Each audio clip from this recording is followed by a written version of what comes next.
Adakah Anda sanggup mengambil nyawa ibu Anda sendiri akibat tertekan dengan desakan yang diberikan?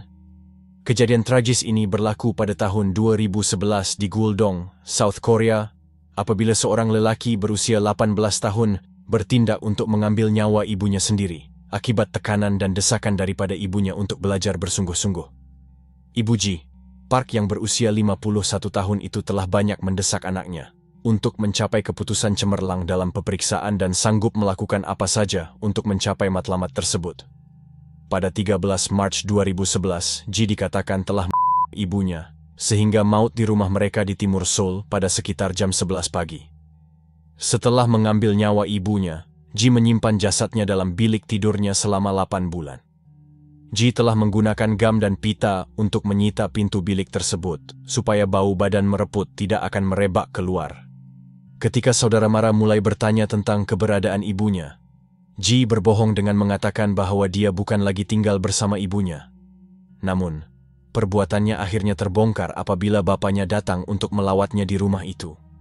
Bapak Ji berasa curiga ketika melihat pintu bilik bekas istrinya itu ditutup dengan pita dan gam, dan apabila dia meminta kebenaran untuk masuk ke dalam, Ji telah melarangnya dengan keras. Perkara ini telah menyebabkan bapaknya berasa curiga dengan perbuatan pelik anaknya. Ayah Ji kemudiannya mengambil keputusan untuk menghubungi pihak polis setelah merasa sesuatu yang aneh di bilik itu. Pihak berkuasa kemudian memulakan siasatan dan satu demi satu kebenaran akhirnya terungkai. Ibu Ji ini dikatakan sering memaksa anaknya untuk belajar tanpa henti, dan jika Ji tidak mencapai prestasi yang diharapkan, ibunya akan memukulnya menggunakan kayu golf dan baseball untuk menghukumnya. Cita-cita Ibu Ji adalah untuk menghantarnya belajar ke sebuah law school. Jadi, jika anaknya mendapat markah peperiksaan yang rendah, dia tidak akan menyukainya lalu memukulnya dengan kuat supaya dia belajar dengan lebih rajin. Apabila Ji mendapat markah yang lebih rendah daripada jangkaannya, dia tidak akan memberinya makanan selama beberapa hari atau memaksanya untuk terus berjaga sepanjang malam untuk belajar. Selain itu, Ji juga dikatakan telah mula mengubah markah ujiannya sejak sekolah menengah lagi, supaya dapat memenuhi ekspektasi ibunya. Ketakutan akan rahasia ini terbongkar mendorongnya untuk melakukan perbuatan yang mengerikan itu. Walaupun dia tidak pernah gagal dalam ujiannya, ibunya sering memukulnya jika markahnya adalah rendah dan tidak setanding dengan apa yang dimahukannya.